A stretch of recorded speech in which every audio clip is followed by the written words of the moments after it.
Hey, Satanico here once again for God Loves Comics, and this is Miracleman issue number 13. As we close in on the grand finale, there are only 16 issues total, and Alan Moore's incredible run on Miracleman.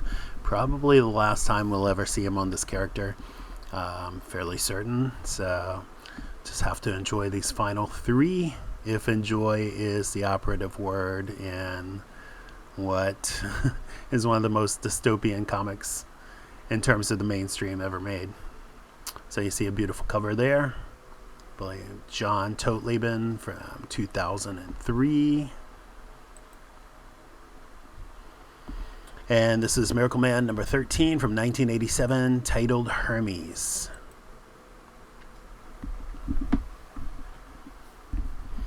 As if enjoying evening's breeze, the android stands on a balcony with neither breeze nor evening, such ideas unknown here save by absences, by poignant holes left in the android's small abstract life. This comfort, in a word unsaid or artifact unrealized, they call 01000000, with no equivalent amongst the tongues of Earth or other worlds. Since programming, the basic module for self-replication and improvement countless generations have from random bytes conjured society. I've watched its higher attributes evolve, language, aesthetics, and philosophy, panned like gold by these prospecting intellects from an unending binary flow of on and off, and yes and no. 2 hours pass, and 5 generations, the fifth formulating fundamental questions that concern their origins, their whole existence. The android stands on its balcony. There is no breeze or evening, and despite imagined faces in the artificial clouds, no word for God. Not yet. I'm giving them till lunch. My fingertips trace condensation lines, scrawl portents on their fishbowl world's glass sky. All life confronts infinity with the same goldfish stare. Mankind once gazed cod-eyed beyond the atmosphere's transparent bowl, wondering what transpired there beneath the new suns in different airs. Mankind knows better now. Our contacts with the outer gods shattered our jar of ignorance, which spilled beyond recall. 01010000, that's how the androids describe nostalgia for a whole's intriguing shape once it's been filled. This notion only blossoms here, a fruit exclusive to this grand terrarium of feelings and the ideas they call the world.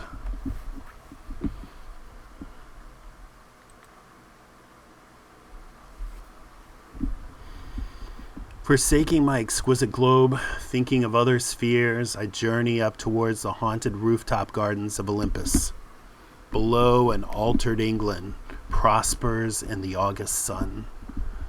Changed less by the wonders from above than by a different attitude to miracles already theirs. Computer and telecommunication webs make Earth a place where distance is irrelevant, and yet it took warp-smith philosophies to demonstrate the virtues of an instantaneous world.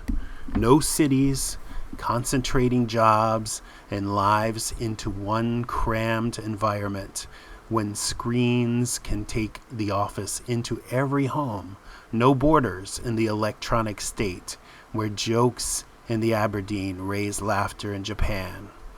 Facts and fortunes become pulses, immaterial streams encircling the earth, flowing at thought speed of philosophies that leave all previous gods of swiftness standing needing faster deities.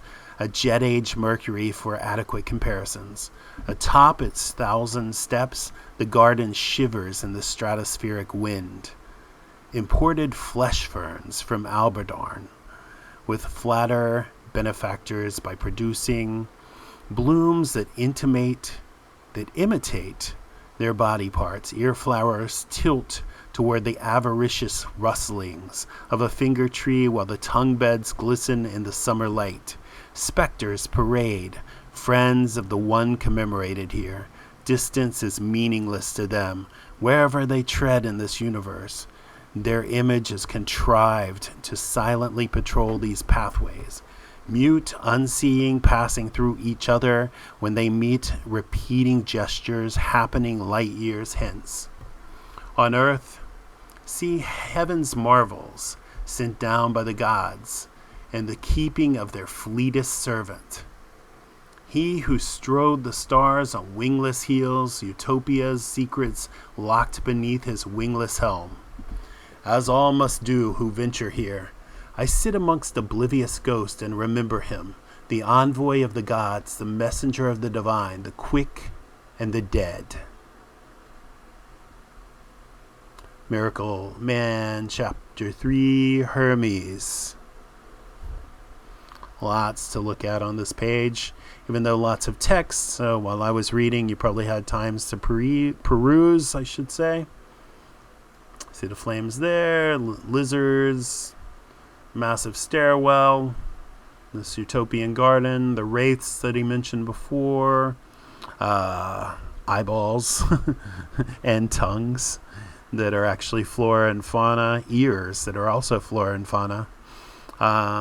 These sad-looking ferret-like cat creatures, hands that are grafted together and, blossoming from these trees. So amazing stuff, and undoubtedly all described in detail to John Toe Laban by Alan Moore, because that's the way he scripts. Almost 5 years ago, now, since the first time that we met, when first I was transported by his power, all I recall is my wife stumbling forward, reaching out, and then 3 blue seconds, then mythology.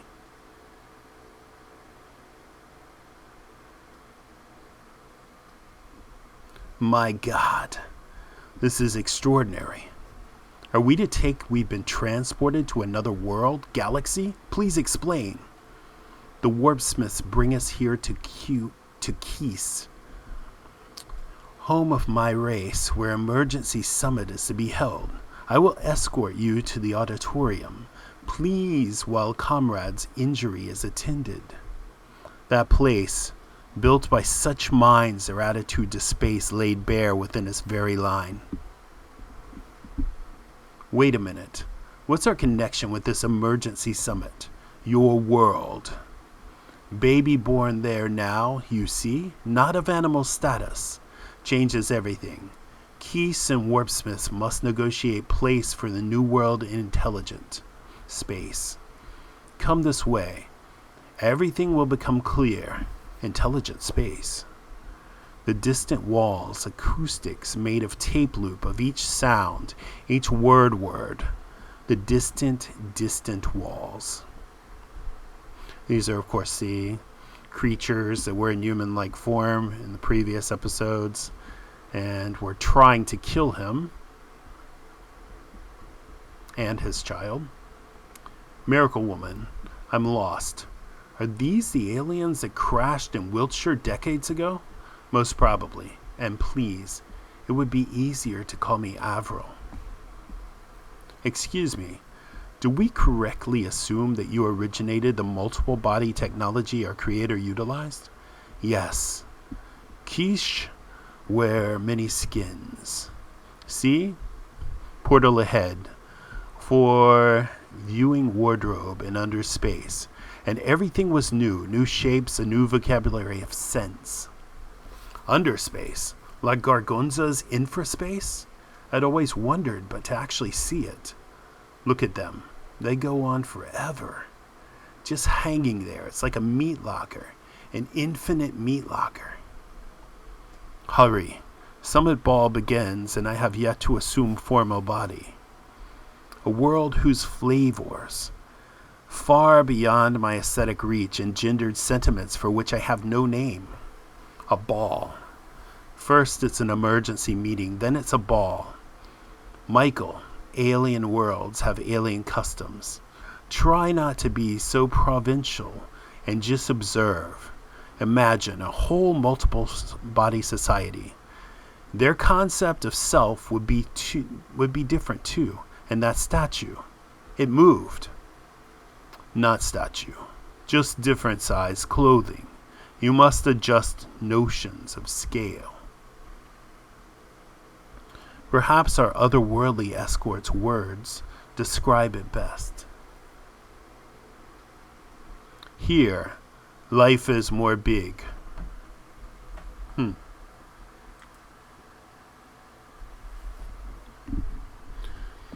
Within her artificial inland sea of nutrient broth, the glorious king-queen of the Keys held court. Her, while less flattering than the possessive pronoun employed by the Keys, remains, I fear, the best translation that I have to hand, and should the coinage irritate, I must apologize, while still refusing to malign a creature as sublime as this with any base and casual slur like it. A phosphorescent cancer that aspired to be a continent, her light dappled the furthest reaches of the auditorium's dome, while platforms holding 50 souls or more revolved about her. Both in orbit and in audience was this. Then our tribunal. I stepped aboard a platform. She declined, floating beside us as if the transport drifted down towards the luminous Leviathan below. How much at home, at ease, she seemed in that unreal celestial place. What is that creature? Is it sentient? Supremely so. It is Her Majesty, the king-queen of our race. Her body, the most perfectly evolved and beautiful in all creation. That's the perfect body? Of course.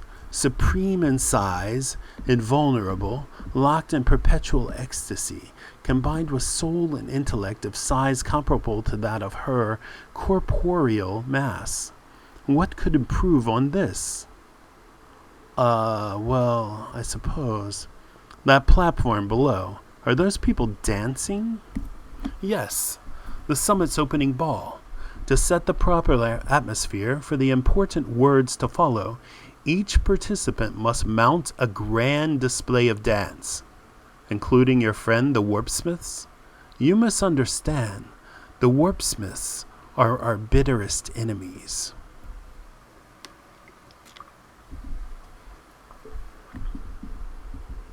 Intelligent space is divided between the Quiche Imperium and the Gulf World's Confederacy under Warpsmith rule. In perpetual Cold War deadlock, our vast empires coexist, have done so for 11,000 years. I find it hard to believe a race as powerful as your own couldn't have broken the deadlock before now. Ah, but you do not understand the Warpsmiths. You see, the Warpsmiths are fast. Yes, yes, it appears they are. Let's hope we haven't kept them waiting long. We'd left them in the hall where we arrived, yet there they stood to greet us, faint amusement wrinkling the woman's dove-gray cheeks, while irritations creased upon the man's white brow.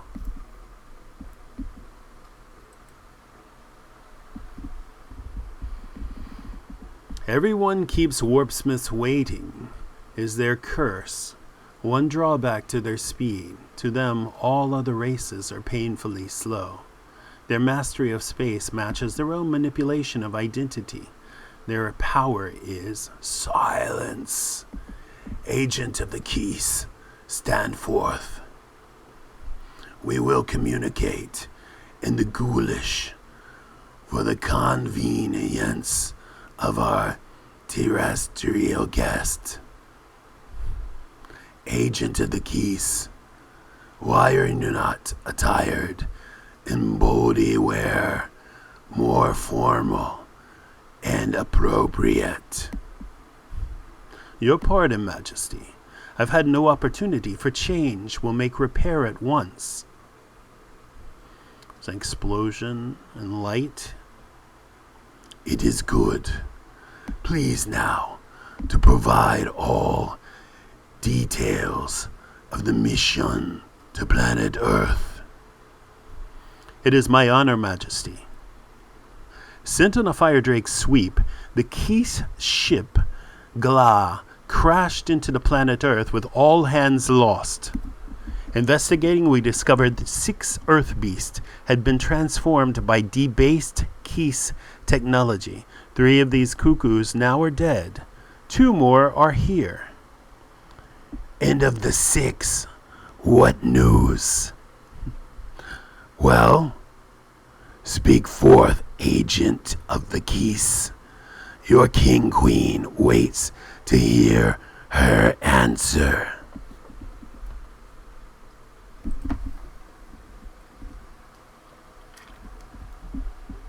Well, Johnny, we're waiting for an answer. Johnny, unless you trust us enough to tell us the truth about your past, we can't help you.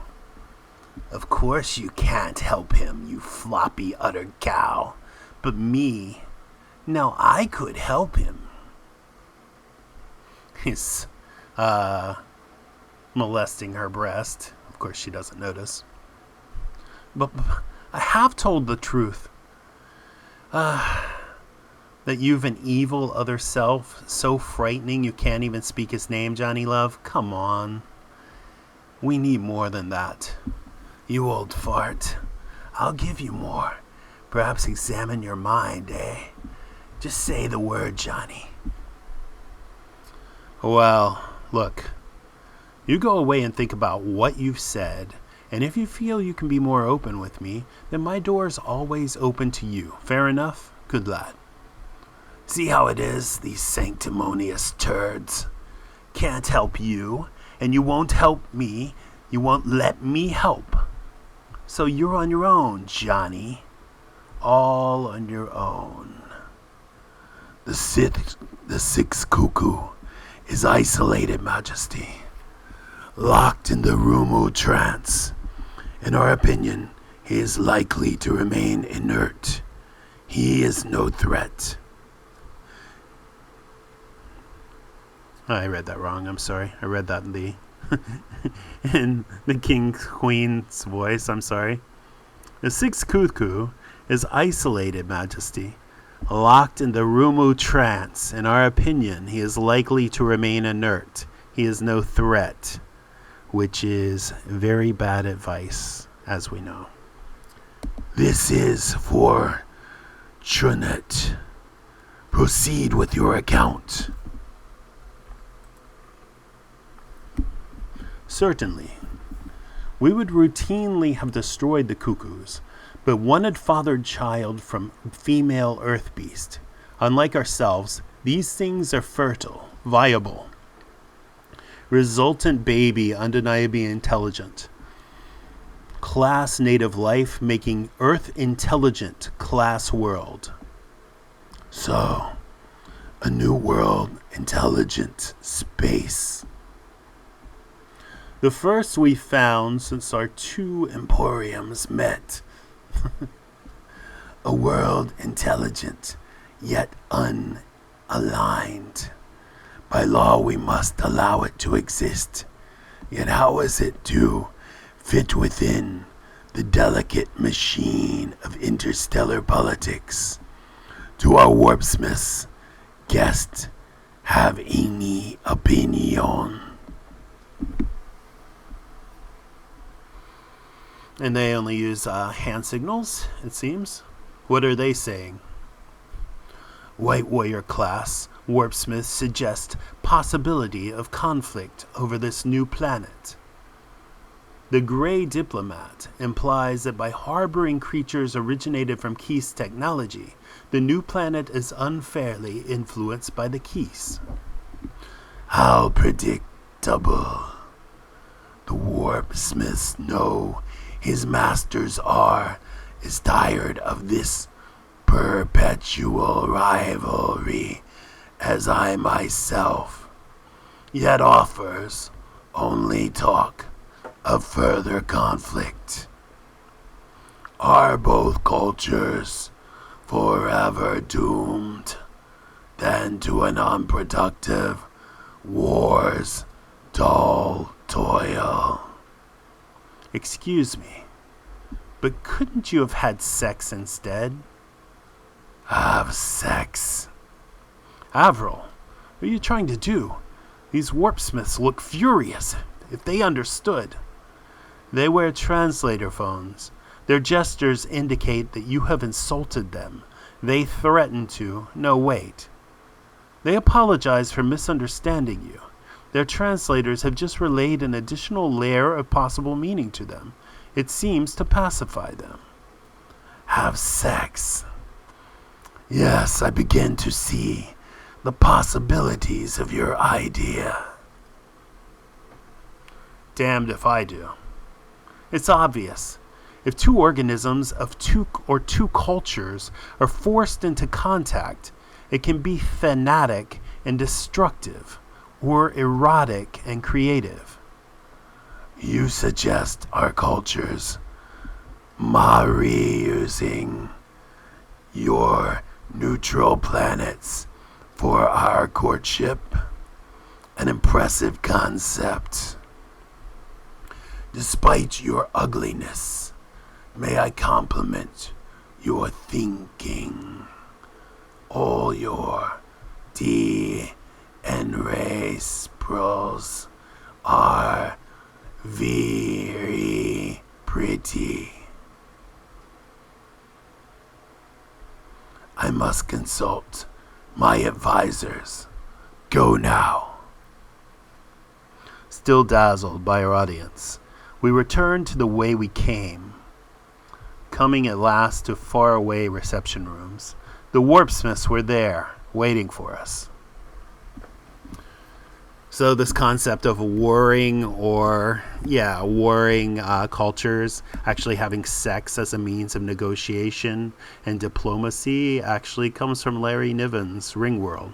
It may have been used many other times, but I specifically remember it being a very big thing in Larry Niven's Ringworld trilogy. And it's called Rishathra, which I'm shocked I can remember because it was so long ago that I read that, like in middle school or high school or something. But anyway. Perhaps as a result of their ability to travel parsecs with a single thought, I noticed that they hardly moved at all. Their stillness and their soapstone flesh conspired to lend them the appearance of beautiful carven figurines. They did not speak or look at us. Balancing their remoteness, Avril energetically interrogated our escort. She asked about our costumes, living creatures it inspired, that change responding to the wearer's thoughts.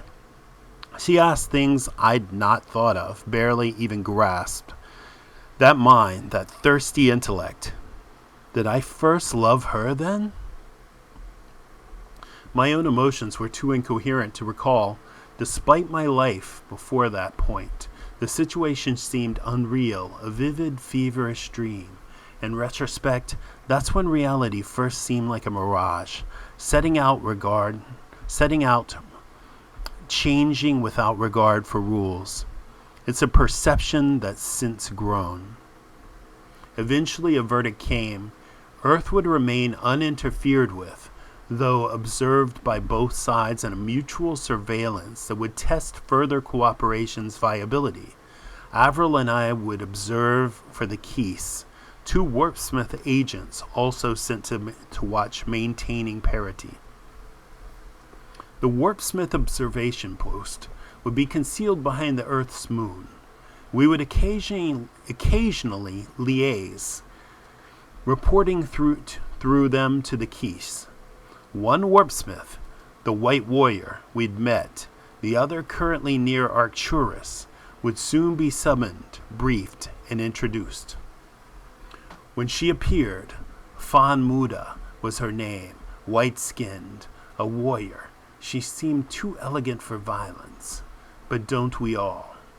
Introduced, we arranged to meet, but first the warpsmiths would transport Avril and me to our separate residences. Not without relief, we said goodbye. The warpsmiths gestured, as if folding something. Only later did I understand that it was us. Reality's frail backdrop crumpled. Through the scenery, we plunged through the ultraviolet spectrum against which we measure space. I closed my eyes. When I next opened them, I was alone and in the world again. And home.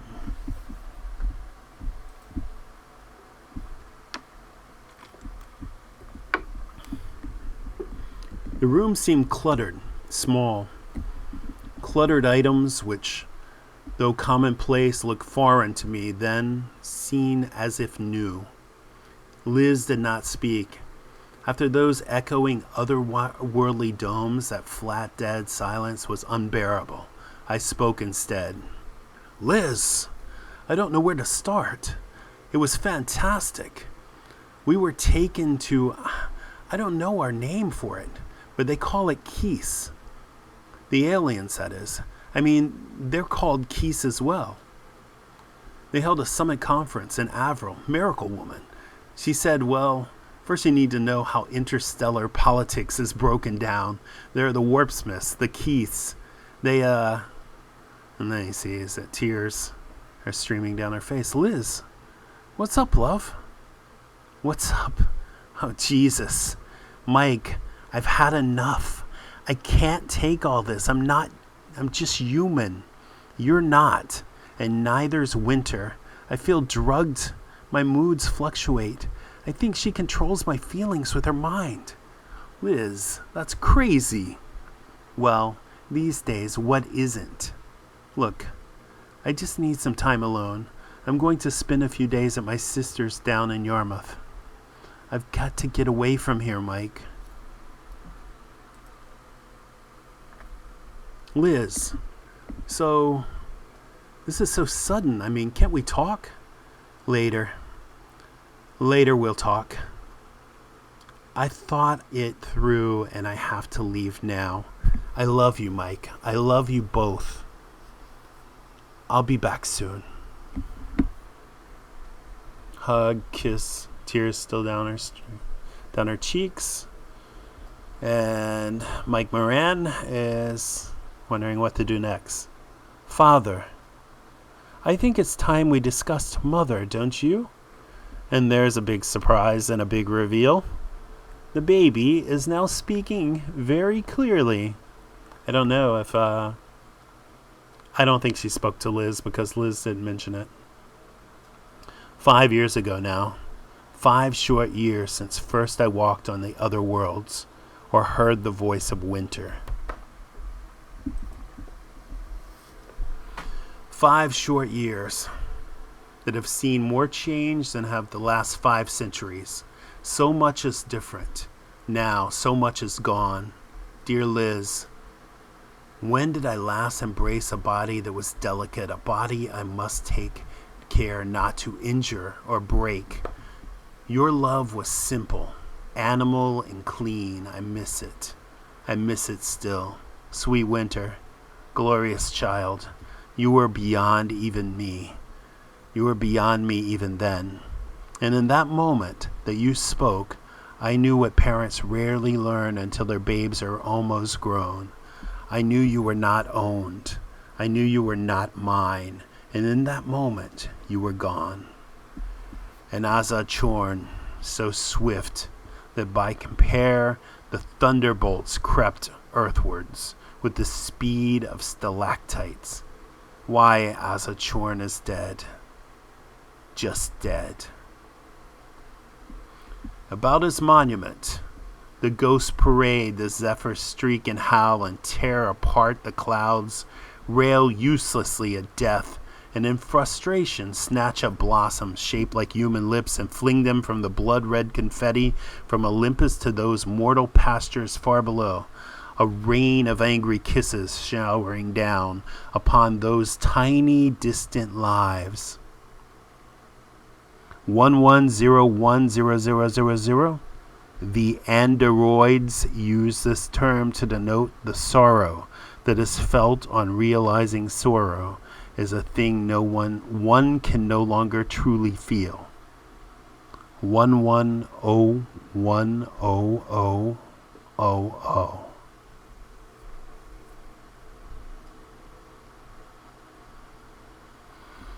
So let's read that again. 11010000. The androids use that term to denote the sorrow that is felt on realizing sorrow is a thing one can no longer truly feel. Okay? Sorry about not being sorry. And that's the end of episode 13. Even though that was a very trying episode to read in terms of verbiage and numerology, we will attempt to read 14.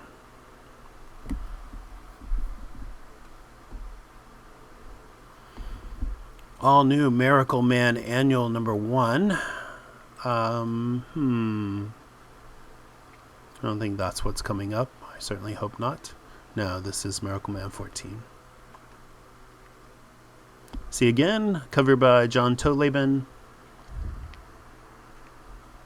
So I guess that's 2013, so I'm not sure if it was done just for Marvel. Miracleman 14 came out in April 1988. Pantheon.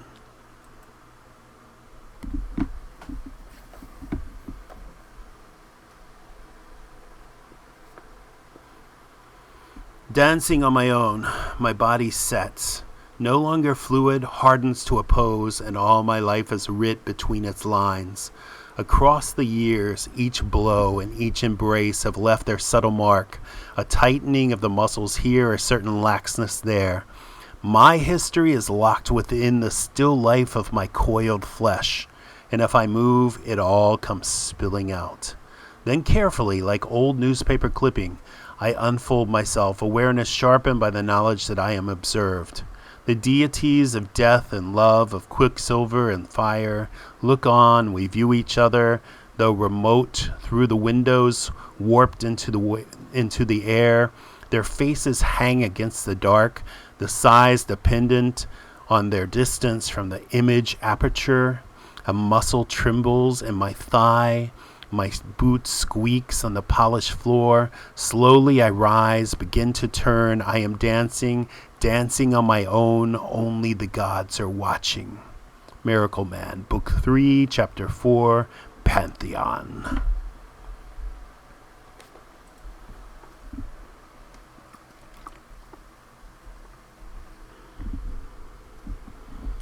My past flows from me in a tide of movements, gestures, mimed events, long years compressed into a single inclination of my chin. My arms encircle empty space, as if to cradle something gone. I think of 1982, a child's voice in a silent room. Father, I think it's time we discussed Mother, don't you? My child's voice. Winter, you can speak? Father, I could speak the day I was born, but realized it would upset Mother. I've been calming her, manipulating her moods, but lately she's reacted badly. It's becoming a problem. Alter moods? How can you do that? I can't do that. You've never tried, really? You're too unadventurous. You should follow Miraclewoman's example. Legs still too weak. I'd best take the weight off them. Wait, this is crazy. Your vocabulary, your phraseology. Where did you get them? Your mind, Mother's mind, even Gargonza's. Thus I also speak German and Spanish. Ah, that's better. The crib is dreadfully dull. Then Liz's behavior, the way she chose your name. I chose my own name and relayed it to her. Winter. It's pretty, isn't it? You should oil this window. It's hard to open without touching. What? Wait. You can't go out there. What if somebody sees you? Nobody will see anything I don't want them to see.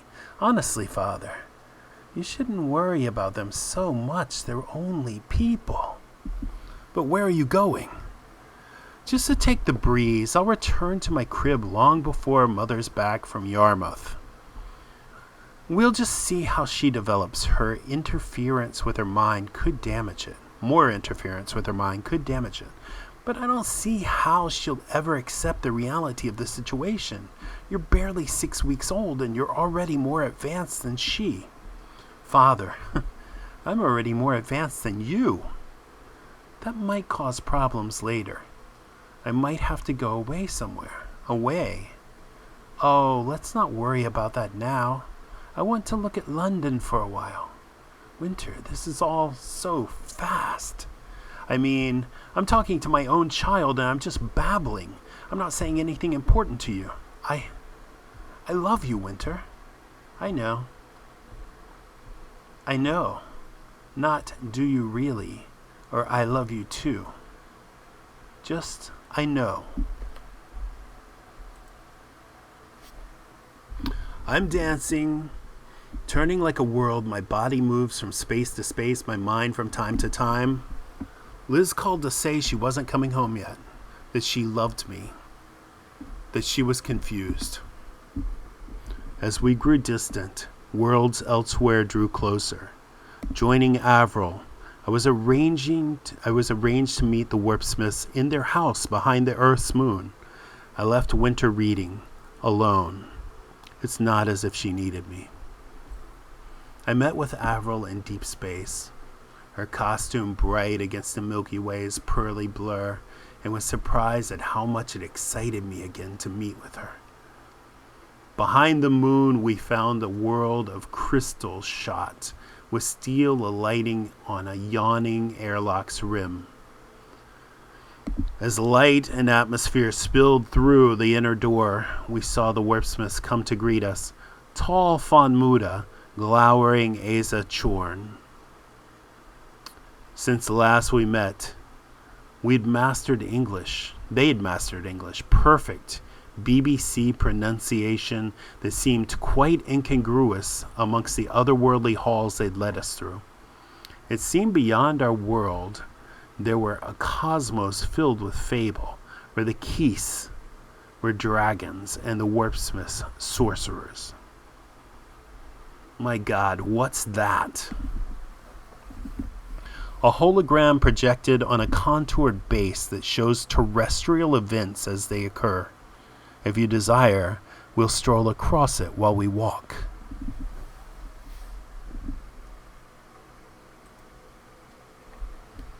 Careful, the spin is faster than it looks. With practice, one becomes accustomed to the motion, the experience outweighing the discomfort that's involved. Your world's a fascinating place. Enjoy this opportunity to see it and remember it as it is now.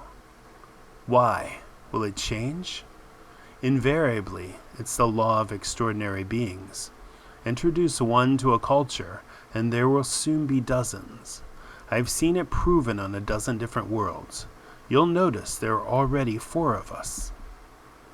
Then we've somehow caused other superhumans to occur?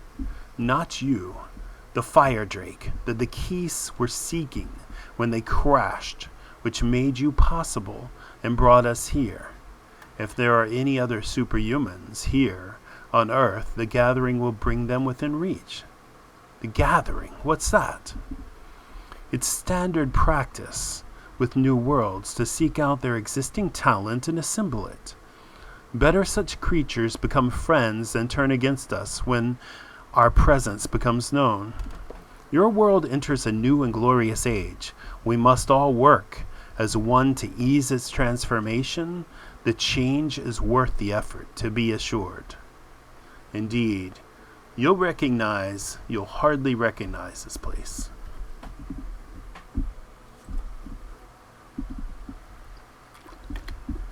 The Warpsmith scan of the Earth located only 2 extraordinary beings. One was Big Ben, who'd gone undetected by the Keys. The The warpsmiths theorized that he might only have one body, so that his existence left no telltale sign of infraspace. It mattered little. He was mad. No use until a cure was found. The other was a fire drake, dancing, alone. A sense of something cool and bright pervades my steps, warming their pace. Apparently the fire drake gene occurred when cultures needed fire producing freaks that conjured flame with fire established. It became recessive. Although throwbacks would occur with skills beyond their comprehension or control. Some were condemned as arsonists, others spontaneously combusted. Only rarely would a powerful fire drake strain emerge. Like Yui Moon inhabiting his Philadelphia junkyard, a refuge he couldn't burn. Like autumn sparks, I turned the music in my head suddenly faster, full of the metal scrap percussion.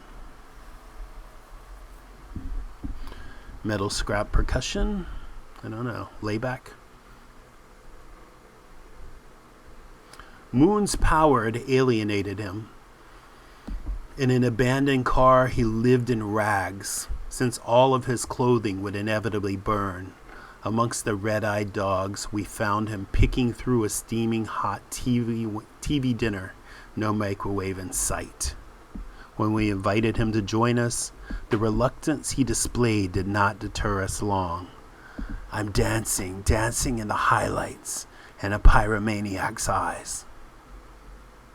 Though terrified when warped aboard our craft, eventually he understood we meant him no harm.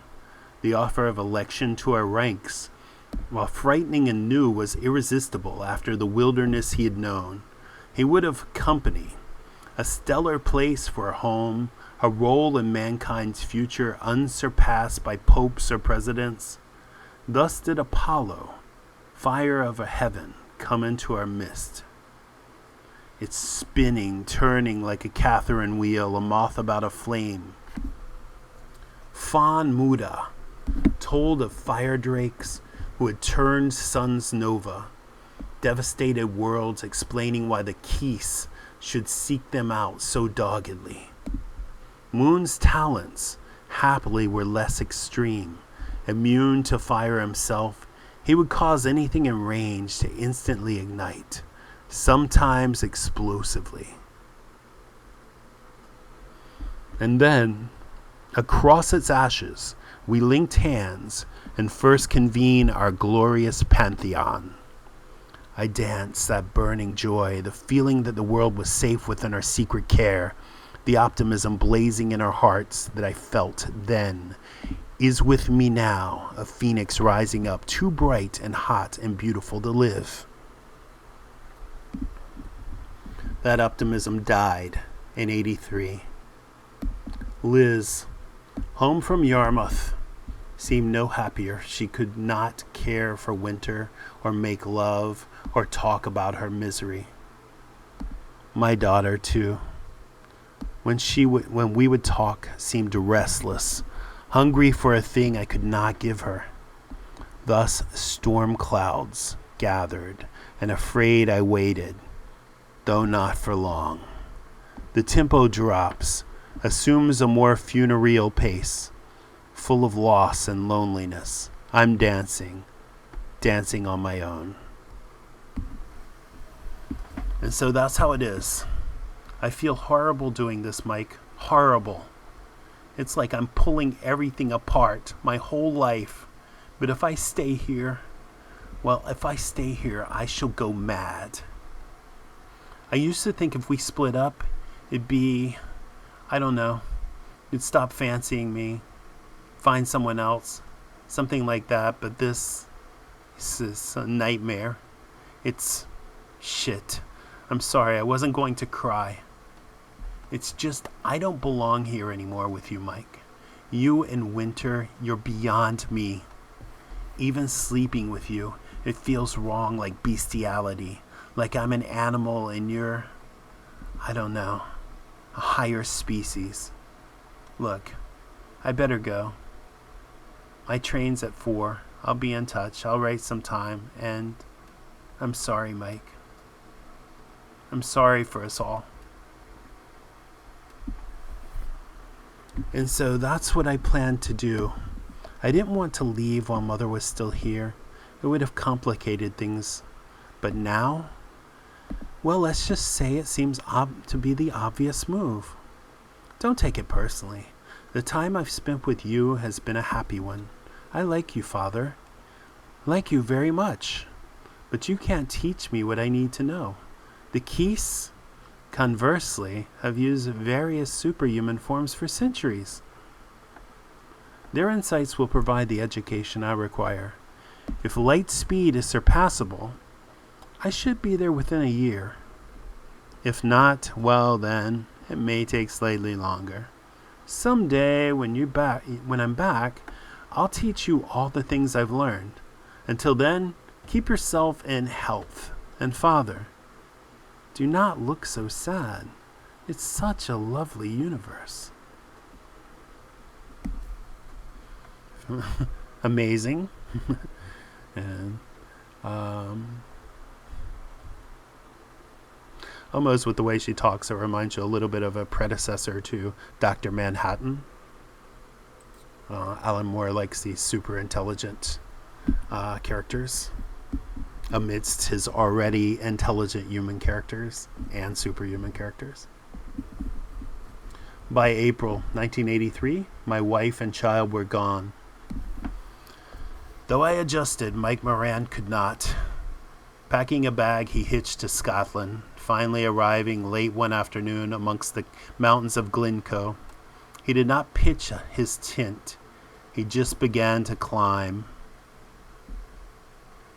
My dance grows weary, echoing his solitary ascent. It is the dance of the crippled birds, of Bergman films and brown-skinned children holding sugar skulls. It is the dance of death.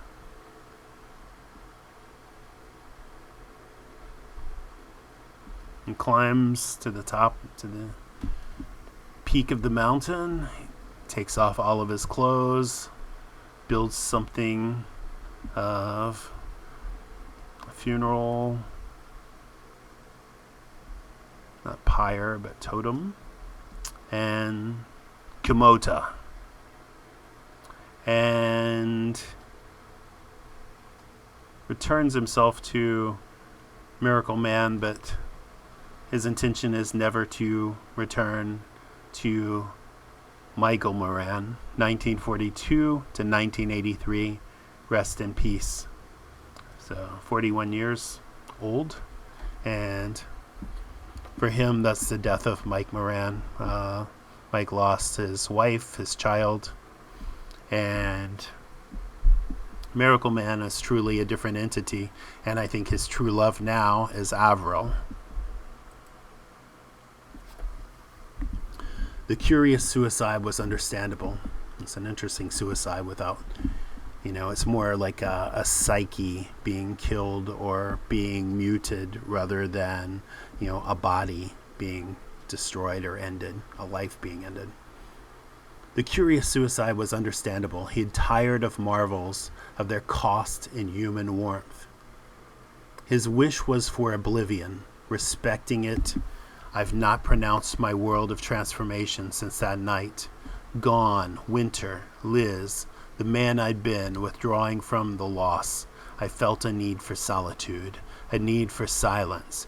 Here the dance grows still, as if at last afraid of where its steps might lead. Silence.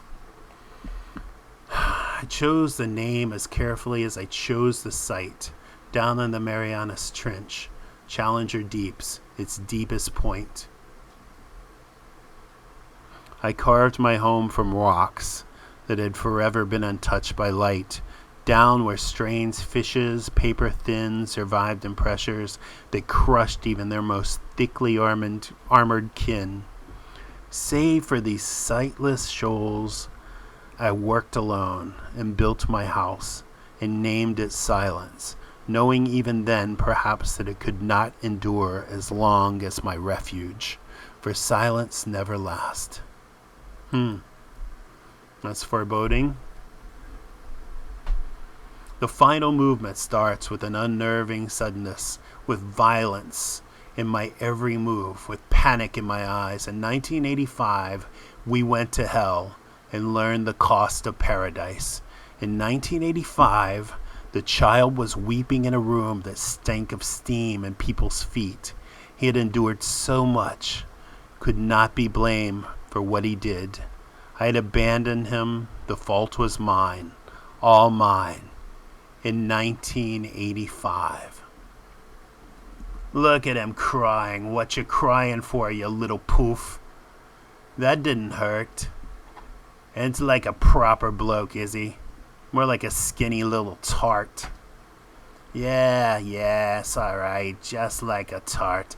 I think I'll give him one. Nah, come on, you mental bleeder. Leave him. Look, what happened last year when you shagged that kid? Snatch a fucking hole and watch the door. Go on, Pete. Turn him over. What? What are you doing to me? Stop it! Stop it!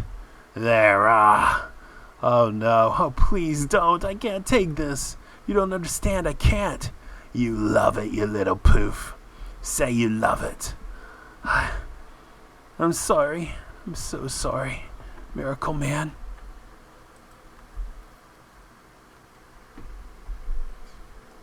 Blink. And we know what he did. He finally gave in. Through no fault of his own, as Miracleman said.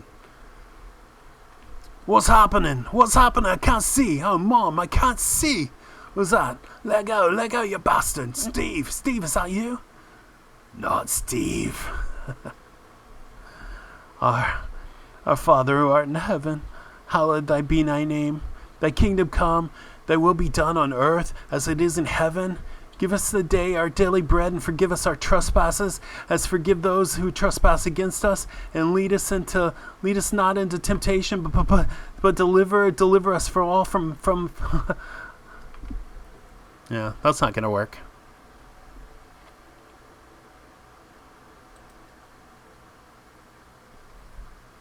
Oh boy.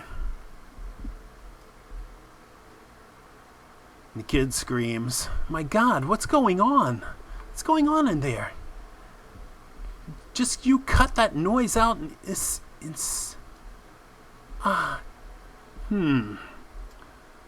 Do you know you were only one who was kind to me? The only one?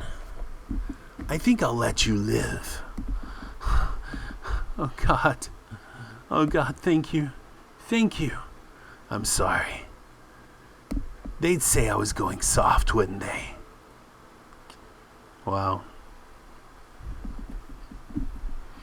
So, I mean, didn't even decapitate her, just like blew her head off just above the chin, which is actually more grotesque. But the reign of violence is on the way now. The floodgates are open. I dance. Atrocity, murders, torsos, pierced heads. I dance the burning children, the allowing of the tortured men, the lowing of the tortured men. I dance the white-hot London sky, the bloody corpse-choked Thames, dance until I drop, as if the dance was to be done with guilt and memories, to never hear again the hated, terrified name Bates. Horror's bastard pimp of charnel houses, Bates got out. The dance concludes. The wan, translucent faces of the audience turn away, concealing shame, concealing grief, before their images wink out, and they are gone, and I am weeping on my own. To be continued.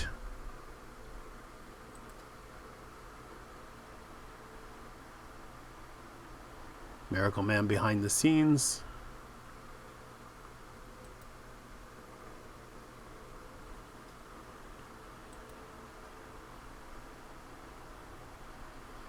And again, the ephemera, which is nice. I mean, these pencil pages are very interesting. but I'm sorry if it breaks the tension. Of course, if after 16 pages that's the end, then that means that we're up to issue number 15. And there it is. As you can see, Bates is unleashed. And grim tidings from here on out, I'm afraid. And that's it for now. I'm going to leave it off at that episode. Those 2 issues were very good, very interesting, and not the easiest to read, but I hope I didn't fumble too badly.